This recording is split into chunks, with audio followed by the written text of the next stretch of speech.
Salut tout le monde, j'espère que vous allez bien, moi ça va au top. Dans ce nouvel épisode, on va parler entrepreneuriat et reconversion professionnelle. Donc j'ai déjà fait une vidéo sur le sujet, un soir je me suis chauffée, j'ai allumé ma cam et je vous ai parlé d'entrepreneuriat. Donc je vais vous mettre cet extrait aussi, mais j'ai aussi envie aujourd'hui et dans les prochains jours certainement de vous emmener avec moi et de vous montrer un petit peu mon quotidien, de vous montrer ma routine du matin, normalement aussi l'autre au montage à la gérer. Je vous ai déjà mis un extrait. Et vous montrer comme ça une semaine type, qu'est-ce que je fais, comment j'avance sur mes projets. Vous partagez donc mes conseils sur l'entrepreneuriat, si je peux dire ça comme ça. Et vous emmenez avec moi aller voir le meilleur entrepreneur que je connaisse dans mon entourage, à qui je vais poser des questions, qui va vous parler d'entrepreneuriat. J'espère qu'à travers cet épisode, je puisse vous donner un maximum d'infos, de conseils sur le sujet. Et je vais aussi aller voir une autre personne de mon entourage qui, comme moi, est en reconversion professionnelle en ce moment, qui a plusieurs projets, qui a des doutes, qui a des craintes, qui a des peurs comme tout le monde, et on va en parler avec elle. Donc vous l'avez déjà vu dans l'épisode numéro 2 du vlog. Installez-vous bien confortablement et c'est parti.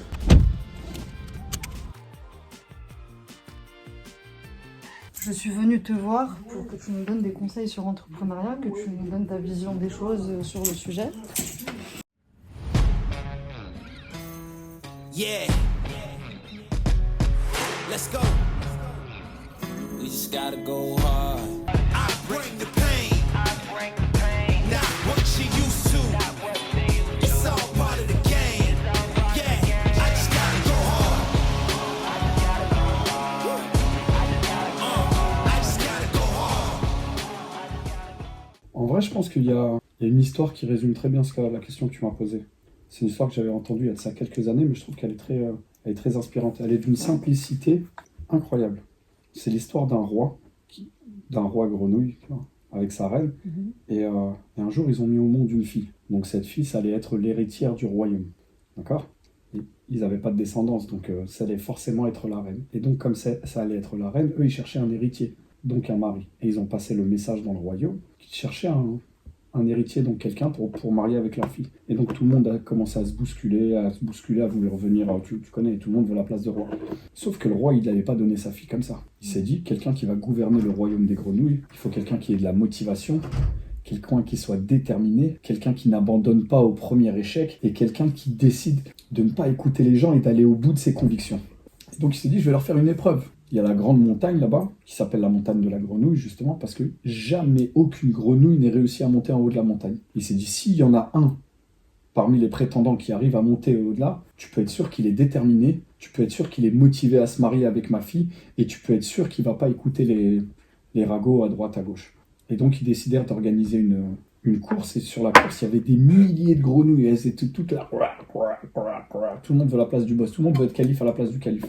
Coup de départ, ça commence à parler, il commence à partir, au bout de même pas un jour de monter, ça y est, il y a déjà la moitié des grenouilles qui ont abandonné, c'était trop dur, parce que plus tu montais, plus il faisait froid. Et à un moment donné, il commençait à grelotter, ça commençait à se passer le mot, ça y est, il n'y avait pratiquement plus personne. J'ai dit, c'est de la folie, aller jusqu'en haut, personne n'en est jamais revenu. Et à la fin, il restait un petit groupe comme ça, il y avait 7 grenouilles, 7 téméraires, et parmi les 7, il y en avait un qui n'écoutait pas du tout les autres, même quand il parlait, il les calculait pas. Puis à un moment, il s'est obligé de se résigner, ils se résignent tous, là, on va mourir, là. À quoi ça sert d'être roi si t'es un roi mort ? Et donc, ils arrêtent tous. Et il y en a un qui décide de continuer, il dit, non mais arrête, là en haut, là, c'est du moins 10 degrés, on va mourir, arrête-toi. Et il leur répond pas, il leur répond pas, il continue, et 2 jours plus tard, il arrive en haut, hop, il plante le drapeau, de loin, ils arrivent à voir qu'il a mis le drapeau, donc techniquement parlant, ils savent qu'il arrivait en descendant. Le roi lui parle, lui dit, mais comment t'as fait ? En fait, il y a des milliers, et tout le monde dit, dis-nous, c'est quoi ton secret ? Je crois que je le Et le connais. mec lui répond pas. Ouais. Exactement. Parce qu'il est sourd. Et en fait, comme il était sourd, il écoutait pas tu vas pas y arriver, c'est trop dur, c'est impossible, personne n'est jamais arrivé. Et en vrai, ça résume très bien la question que tu m'as posée sur l'entrepreneuriat. À un moment donné, tes rêves, ils t'appartiennent à toi. Ils appartiennent à personne d'autre. Tes rêves, c'est les tiens. Et si tu essayais de valider tes rêves avec les qu'en dira-t-on des autres personnes, c'est comme si tu essayais de déverrouiller ton iPhone avec le visage de quelqu'un d'autre.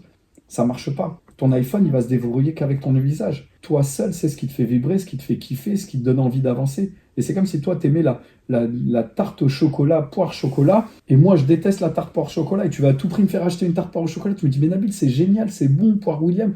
Ça me fait pas vibrer, en fait. Donc en réalité, ce qui te fait vibrer, il n'y a que toi qui sais ce qui fait battre ton cœur, il n'y a que toi qui sais ce qui te fait vibrer. Ça faut que tu leur dises à eux. Donc les amis, en vrai, écoutez ce qu'il y a au fond de votre cœur. Il n'y a que vous qui savez ce qui vous fait vibrer, il n'y a que vous qui savez ce qui vous fait kiffer, il n'y a que vous qui savez ce qui vous donne envie d'avancer. Pour certaines personnes, ça va être la rage. Pour d'autres personnes, ça va être le décès d'un être cher. Pour d'autres personnes, ça va être l'envie de faire fermer des bouches. Pour d'autres personnes, c'est l'envie de réussir, de briller, de prouver. Peu importe.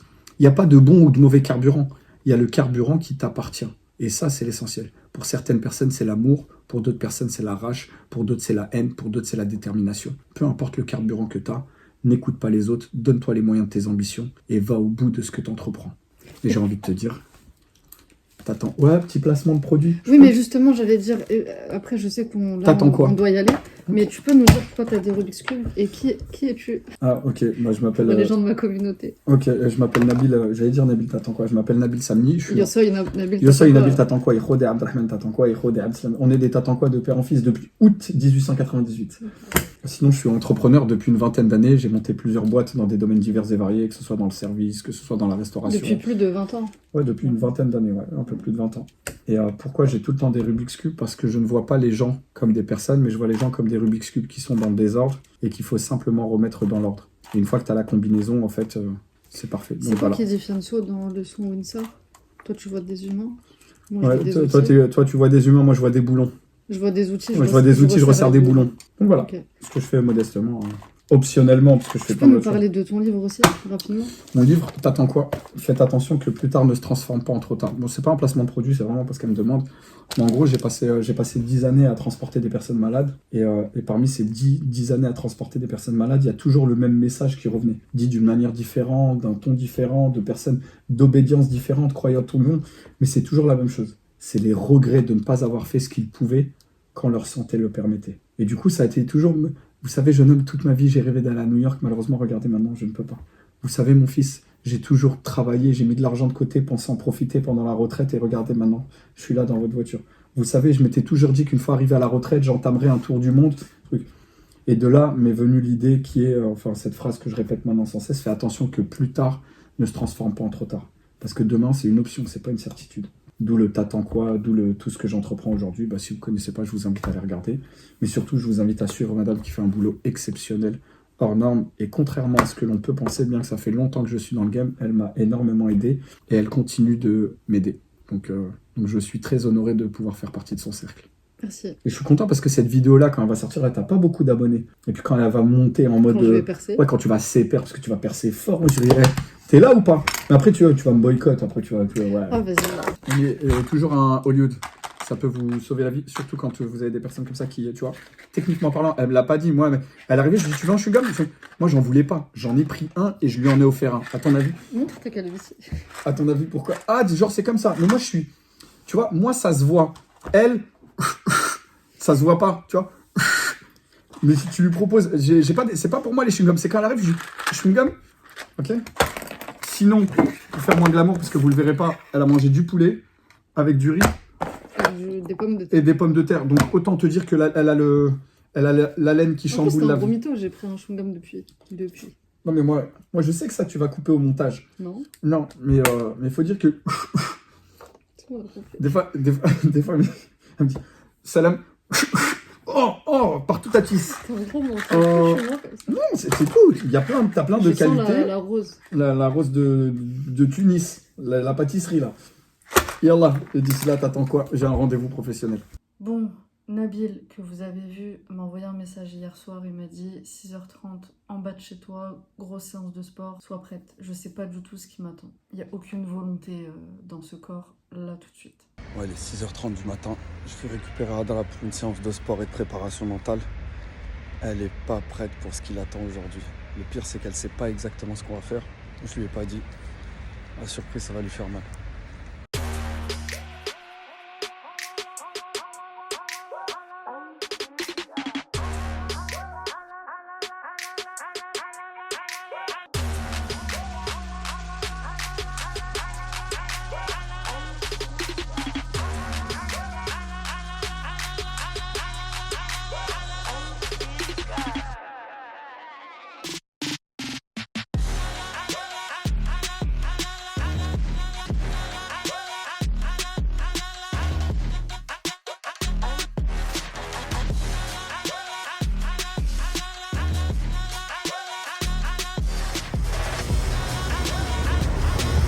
Oh là, comment il t'a toisé.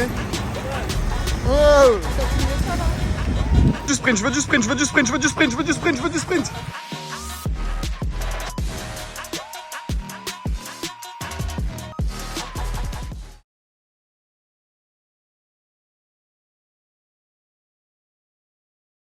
Bonsoir. Je pense que... Non, Chiara? Ta moustache, là, devant la cam. Toujours elle, hein, toujours. Voilà, dégage. Donc je sais pas là ce que je suis en train de faire, ce que je suis en train de tourner là, où est-ce que ça va aller, mais j'y vais. Pour tout vous dire, moi, depuis mes 17-18 ans, je rêve d'être mon propre patron. Je me souviens quand j'étais plus jeune, j'ai fait des études dans la compta, et le plan initial à la base, c'était quoi? C'était de devenir expert comptable. Je me disais... En fait, je vais devenir expert comptable pour la simple bonne raison que je me disais, en fait, j'allais avoir mon propre cabinet avec mes salariés, j'allais être la boss et tout. Rien à foutre de la compta. Et puis finalement, j'ai fait mes études, etc. en alternance. Après, j'ai trouvé un premier CDD, puis un CDI, etc. Et je me suis rendu compte que la compta, ça me passionnait pas du tout. Mais j'ai toujours eu ce feu en moi, ce truc d'entrepreneur. Et je pense, et c'est pour ça que je vous en parle là, je pense déjà dans un premier temps que tout le monde peut devenir entrepreneur, c'est-à-dire qu'il n'y a pas de barrière à l'entrée. Tout le monde peut être entrepreneur, il n'y a pas de prérequis, ça c'est une certitude. Maintenant, est-ce que c'est fait pour tout le monde? Je suis convaincue que non, parce que je pense qu'il y a certaines prédispositions. Ce que je dis là, ça n'engage que moi, bien entendu, je vous donne mon avis ici, puisque c'est ma chaîne YouTube et je fais ce que je veux. Du coup, je vous donne mon avis, ça n'engage que moi. Mais je pense qu'il y a certaines prédispositions, comme par exemple, avoir la dalle. Définition. C'est-à-dire que, en fait, si t'as pas ce feu-là en toi, ce truc... Alors, en fait, ça peut se matérialiser sous différentes formes. Ça peut être soit la dalle de gagner beaucoup d'argent, soit la dalle de liberté, tu vois, ce côté un peu rebelle de... T'as pas envie d'avoir de patron, t'aimes pas qu'on te dise quoi faire, etc. Ou encore ce truc d'ambition, tu vois, ce truc d'avoir...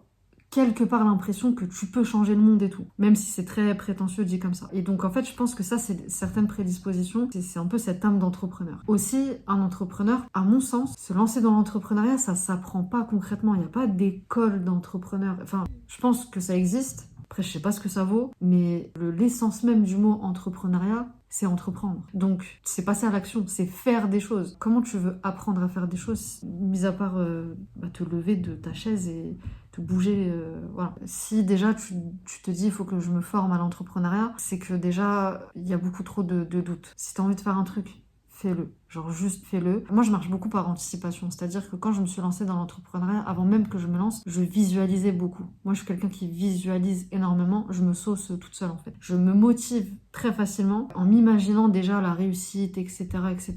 Au fil du temps, j'ai appris qu'il fallait surtout pas s'attacher au résultat, puisque le résultat tu le maîtrises pas du tout. Je fais les causes, je mets les actions en place, mais le résultat il est pas garanti du tout. Et c'est de là où justement m'est venu le concept de l'ikigai. Et toute ma vie, je crois que je vais continuer à en parler, parce que dans l'entrepreneuriat, si tu fais les choses pour les mauvaises raisons, tu vas pas kiffer en fait. C'est pas juste tu vas pas réussir, tu vas pas kiffer. Parce que l'entrepreneuriat, c'est par définition gérer des imprévus, gérer des problèmes, résoudre des problèmes. Donc si t'es pas dans le kiff de ce que tu fais, si t'es pas dans le flow, si t'es pas dans ton ikigai, c'est compliqué. Donc l'ikigai, c'est quoi? C'est vraiment trouver la raison qui te pousse à te lever chaque matin. C'est en fait, il faut que cette vision. Si tu sais pas pourquoi tu te lances dans l'entrepreneuriat, pourquoi tu lances ce projet, mais c'est un peu suicidaire, je trouve, parce que encore une fois, ça fait pas rêver comme ça, hein, mais c'est gérer des problèmes, c'est gérer des imprévus. T'as plein d'objectifs, tu les réalises pas tous. Donc, si tu te concentres que sur les objectifs, que les paliers que tu veux passer, ça va être très compliqué. Il faut que tu te concentres sur le process. Il faut que tu te concentres sur dans le kiff de ce que tu es en train de produire, de ce que tu es en train de faire. Et là c'est bien. Là, c'est magique, l'entrepreneuriat. Vraiment. Donc moi je suis convaincue que si t'es dans ton ikigai, si tu sais pourquoi tu fais les choses, si t'aimes ce que tu fais, si tu te sens utile aux autres dans ce que t'es en train de faire, et il n'y a pas de raison que t'ailles pas au bout de tes objectifs, etc. Il faut faire cette introspection. Et pas, voilà, si tu te lances dans l'entrepreneuriat juste pour l'argent, tu peux te casser la gueule très facilement, mais ça veut pas dire que ça va pas marcher. Moi je sais que de là où je viens, financièrement ça n'a pas toujours été la joie.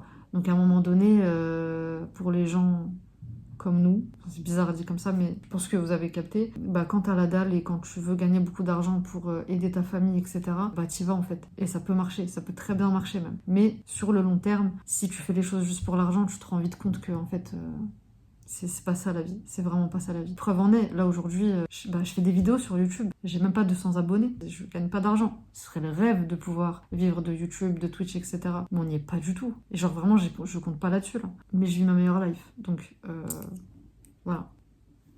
Désolée, je suis très nulle en transition. A priori, j'étais hyper pressée de terminer cette vidéo. J'ai appuyé sur arrêter l'enregistrement et j'ai terminé comme ça. Donc, nous voilà un autre jour, une matinée où j'ai décidé de reprendre tout à zéro sur l'écriture de mon livre. Donc, l'écriture, la structure, j'ai tout repris à zéro, comme toutes les semaines. Parce que toutes les semaines, je me dis que ce que je suis en train de faire, c'est de la merde.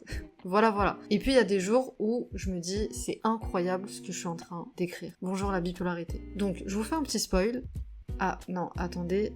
Salut, moi c'est Chiara, vous me connaissez déjà. Hein. Ma passion, mon ikigai, c'est d'apparaître absolument sur tous les rushs de ces vidéos. Ah non, aussi, ma passion, c'est de marcher sur des MacBook Pro à 2600 € parce que je crois qu'elle est riche.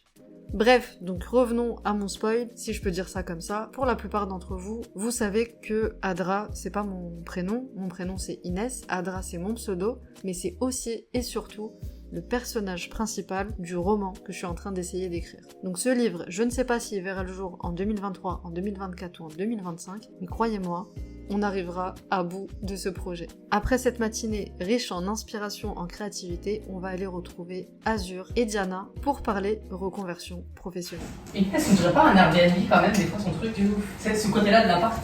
Ouais. Genre un Airbnb. Ce côté, il a pas d'âme. I don't know about me, and I know about you. So say hello to my fellow in 3, 2. I'm going to be. I know I can be what I wanna be. Juste qu'on parle de reconversion professionnelle. J'ai Aucune ligne directrice. J'ai aucune ligne directrice, juste qu'on parle de ça, de ce sujet. Bah bien, on parle comme des robots. Pourquoi faire? Genre, tu C'est dis pas du tout ce que... travail de rêve, peintre, Tant pis ce qu'on aurait dû faire. Aucun rapport. s'habiller en robot. Non, je rigole. Je veux juste en fait que tu nous partages tes états d'âme. Tu vois, parce qu'il y a plein de gens. Oh, mais ça, c'est quand je suis aigri. Là, il y a Non, mais- trop de bonne humeur. Mais pas tes états d'âme en mode montrer aux gens. Soit je suis trop aigri, soit je suis trop de bonne humeur. Bah oui, c'est très bien. Mais pas en mode montrer aux gens à quel point t'es stressé, t'as peur ou je sais pas quoi. Ah non, je suis dans le déni, donc je suis pas. Je suis pas stressée là. C'est encore pire. Là, qu'est-ce que tu peux faire pour te détendre? Tu veux des papouilles? Non, mais je suis encore stressée. En fait, moi, mon truc, c'est que pourquoi je suis perdue, c'est parce que en fait, j'aime trop avoir les tenants et les Mais t'es pas aboutissants, perdue. avoir plusieurs axes, histoire de rebondir, T'es pas- oui, mais pour t'es pas pas- m'enfermer dans un truc. T'es pas C'est ça, perdue. non, je suis pas perdue. Mais t'es dans- parce t'es un qu'en peu vrai de dans vrai, le j'ai flou. pas forcément envie de base de reprendre le travail du médico-social, c'est ça. Oui, et c'est ça qui te saoule. Voilà. Parce que t'es alors contrainte. que c'est un coup, je vais le T'es faire, mais je vais contrainte, kiffer parce que j'ai pas fait tous les publics, hein. Mais je sais comment ça se passe dedans. C'est un peu compliqué. Et t'es contrainte juste financièrement, quoi.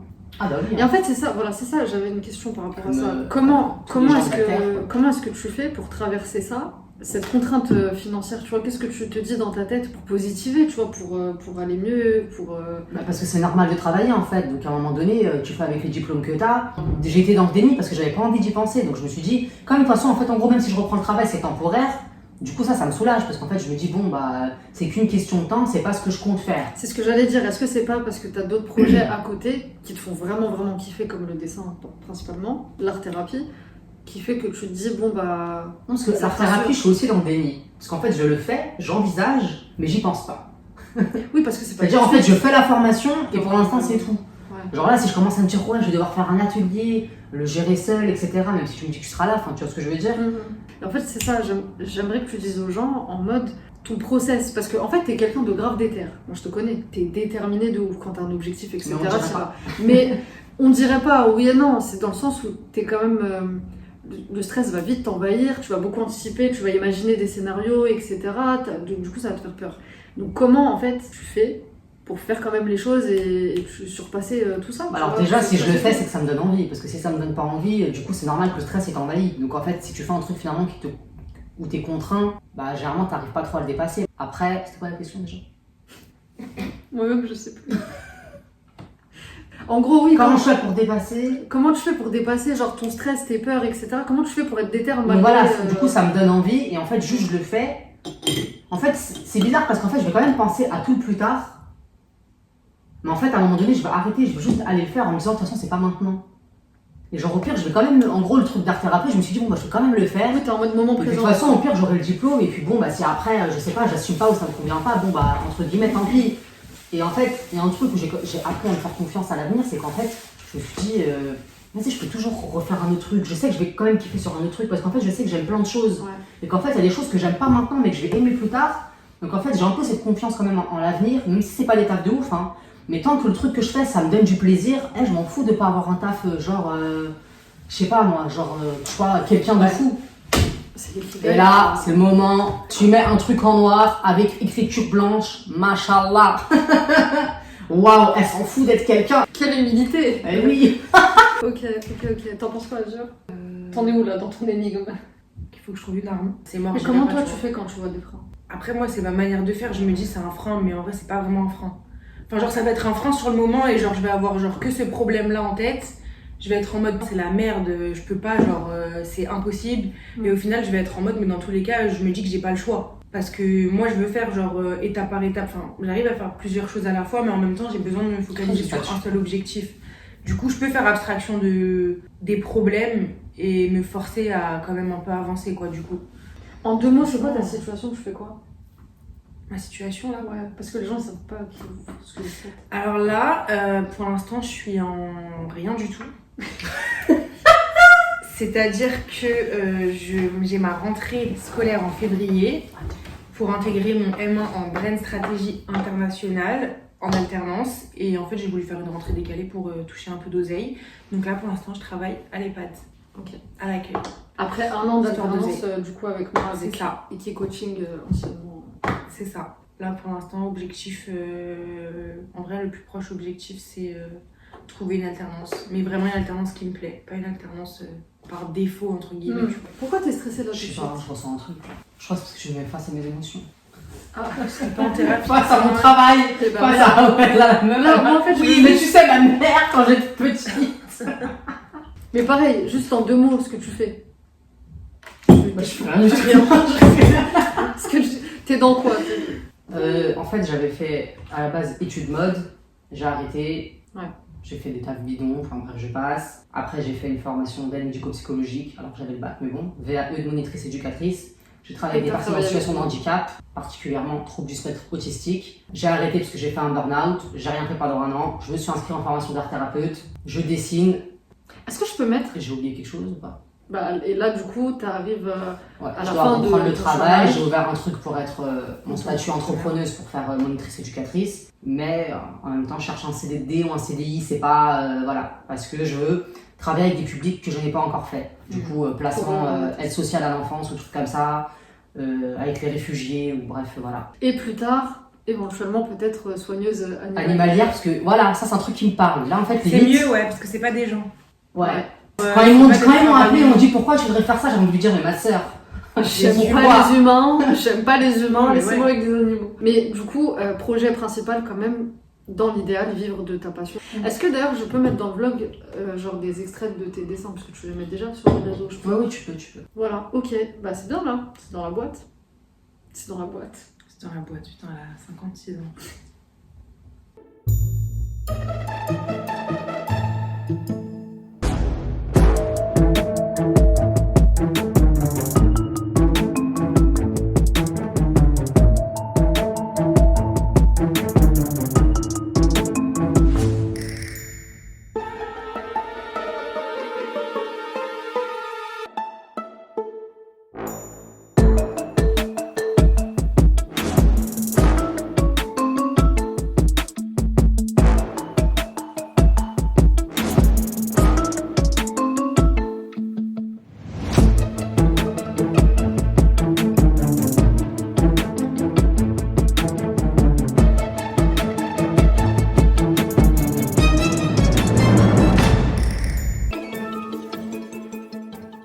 Toujours sans transition, on se retrouve aujourd'hui sur une nouvelle journée où j'ai décidé d'aller me réfugier dans un hôtel que j'aime beaucoup sur Paris pour travailler au calme et préparer la prochaine réunion avec mes équipes, avec l'Ikitsuki.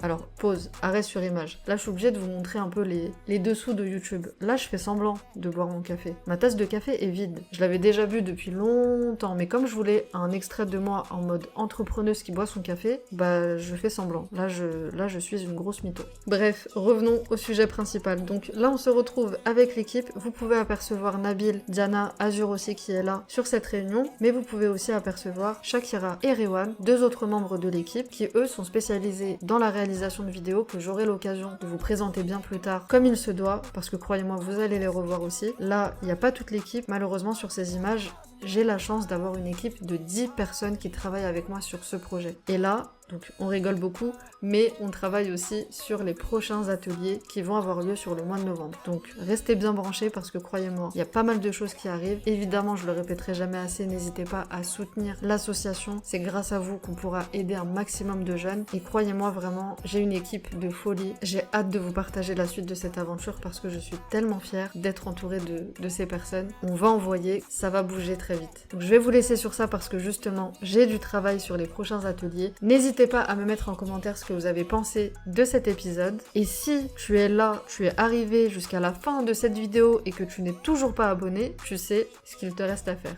Et moi je te dis à très vite pour le prochain épisode.